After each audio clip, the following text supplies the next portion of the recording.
बरसाना में राधा रानी के मंदिर को देखने के बाद हमने जल्दी से गोवर्धन पर्वत की परिक्रमा की और बस में बैठ गए।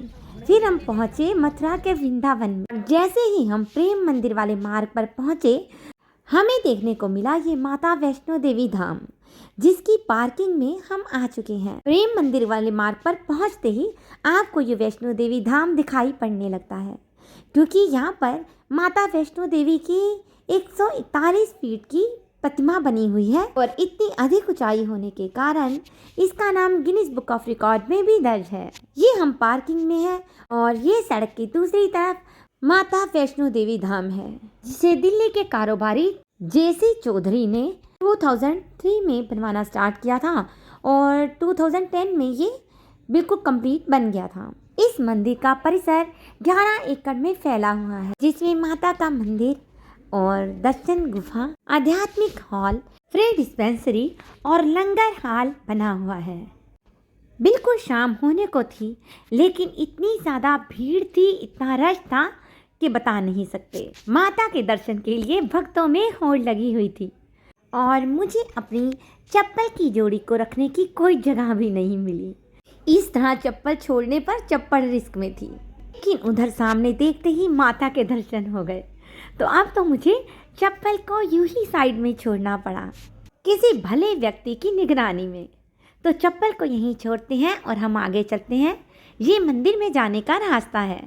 ये स्टेयर से जाकर गुजरता है और दोनों साइड ये पत्थरों से सजाया गया है।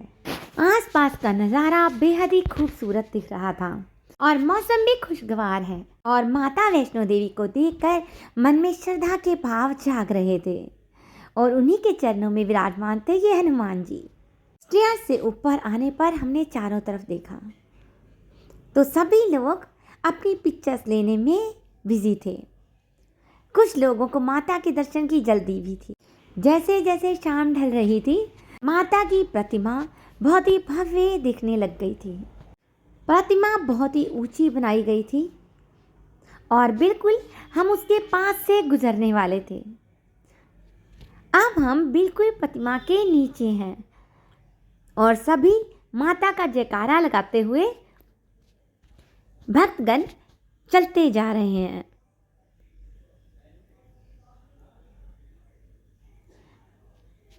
और इधर होते हुए हम इस साइड आए तो देखा नीचे ये यमुना जी यहाँ पर विराजमान है।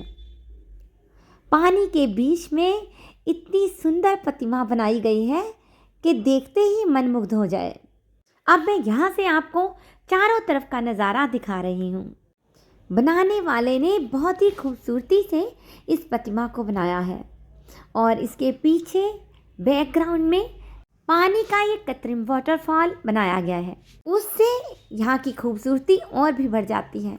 मंदिर में जगह जगह आपको सफाई रखने के नोट लिखे हुए मिल जाएंगे, तो यहाँ पर आए तो सफाई का विशेष ध्यान रखें। अब यहाँ से मुझे मंदिर के घंटे की ध्वनि सुनाई देने लग गई थी।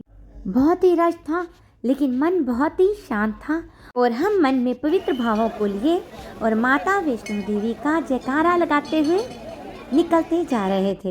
ब्रज में गोवर्धन परिक्रमा के कारण मैं थोड़ा थक गई थी, लेकिन यहाँ का नज़ारा देखने के बाद तो सारी थकान खत्म हो गई। अब हम ये वैष्णो देवी की प्रतिमा के बिल्कुल नीचे थे और सामने ही हमारे ये मंदिर है। मंदिर बहुत ही भव्य बना हुआ था और मंदिर में बहुत ही शानदार जगह जगह पिक्चर्स लगी हुई थी।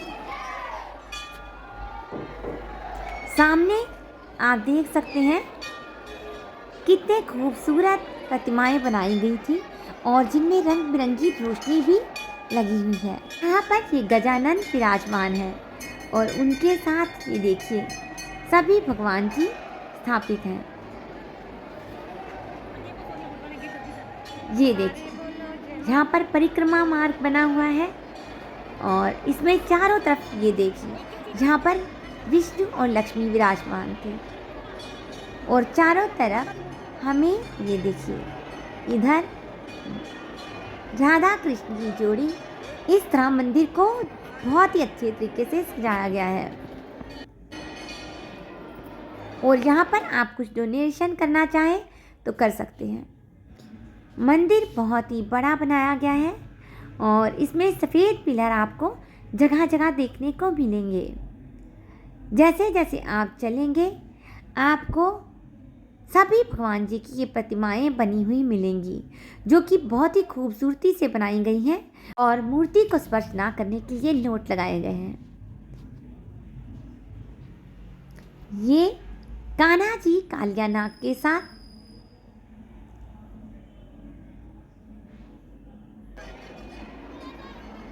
सभी ये प्रतिमाओं में अलग अलग तरह की रोशनी बिखेरी गई है और ये राधा कृष्ण गोपियों के साथ इधर ये हनुमान जी संजीवनी उठाए हुए। मंदिर में आपको सभी आराध्य देवों की प्रतिमाएं मिलेंगी। अभी हम इसके बाद गुफा के दर्शन भी आपको करवाएंगे। यहाँ पर ये पिक्चर्स लगाई गई हैं जिसमें सभी देवी और देवताओं के चित्र हैं। इसे देखकर लगता है बनाने वाले ने कितनी मेहनत से इसे बनाया होगा।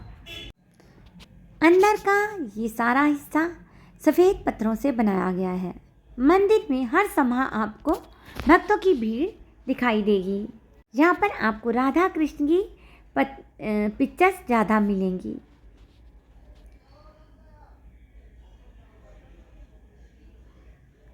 आगे फिर से हमें ये प्रतिमाएं मिलेंगी।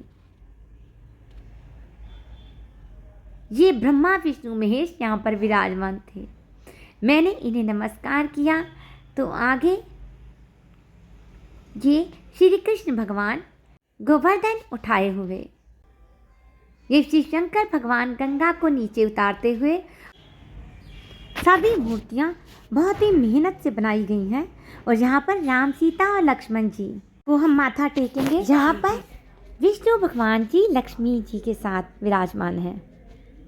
आगे ये साईं बाबा की बहुत ही प्यारी प्रतिमा बनी हुई है। अब हम बाहर की तरफ जा रहे हैं और इसके बाद आप दर्शन करेंगे गुफा के। अब मन में पवित्र भावों को लिए हुए हम मंदिर से बाहर आ गए हैं और यहाँ से हम चलेंगे माता की गुफा में। फिर से स्टेयर से निकलते हुए हम जाएंगे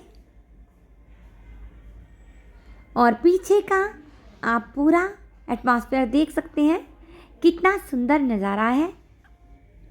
ये मंदिर से बाहर आकर हमें बाहर का सारा नज़ारा दिखाई पड़ रहा है, जो चारों तरफ देखने पर बहुत ही खूबसूरत लग रहा है। इन पत्थरों पर ये प्रतिमा इस तरह से बनाई गई है कि ये बिल्कुल प्राकृतिक लगे। अंदर बताया जाता है गुफा भी इसी तरह की है, जो कि मैन मेड है, लेकिन इस तरह से लगे कि ये बिल्कुल नेचुरल है। चारों तरफ यहाँ पर छोटे छोटे गार्डन बने हुए हैं। इस तरह से सब तरफ से घूमते हुए ये सामने गुफा प्रवेश है। यहाँ पर वैष्णो देवी गुफा की एंट्री है और यहाँ से हम अंदर चलेंगे। लेकिन उससे पहले यहाँ पर माता के भक्त माता की भीड़ों पर बहुत ही श्रद्धा के साथ ये डांस कर रहे हैं। तो यहाँ पर इनको ज्वाइन करेंगे। जय माता वैष्णो देवी का जयकारा लगाते हुए हम भी माता के भक्तों में शामिल हो जाएंगे।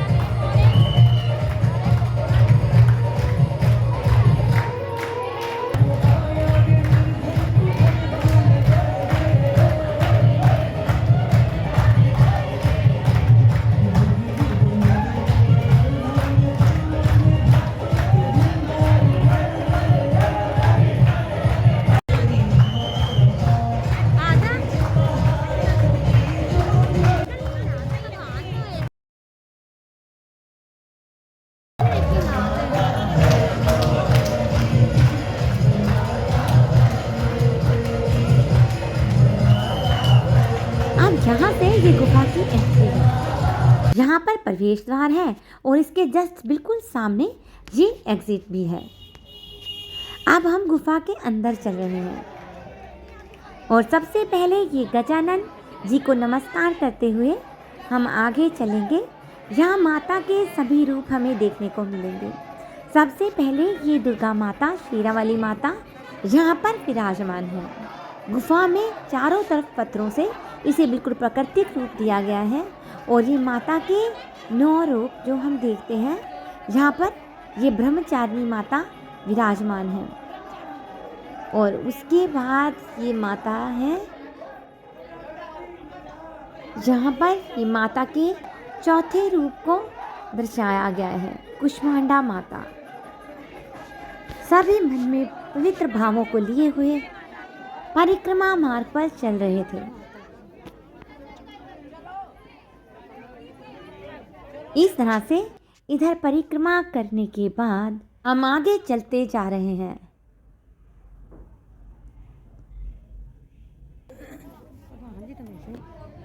नीचे ये देखिए, स्टेयर से नीचे उतरने पर ये गुफा के अंदर काफ़ी अंधेरा है और हम सभी चीज़ें क्लियर नहीं देख पा रहे, लेकिन फिर भी रंग बिरंगी रोशनी यहाँ पर लगी हुई है और माता के सभी रूप बहुत ही सुंदर तरीके से बनाए गए हैं। यहाँ पर ये स्कंद माता का रूप है और उसके बाद ये माता का, उसके बाद ये कात्यायनी माता जो कि बहुत ही दिव्य लग रही है। और यहाँ पर ये कालरात्रि। इसी तरह से सभी प्रतिमाओं के साथ एक ये नोट लिखे गए हैं। ये महागौरी माता जो कि 8वीं माता है और ये 9वीं माता सिद्धिदात्री जो कि सिद्धियों को देने वाली है।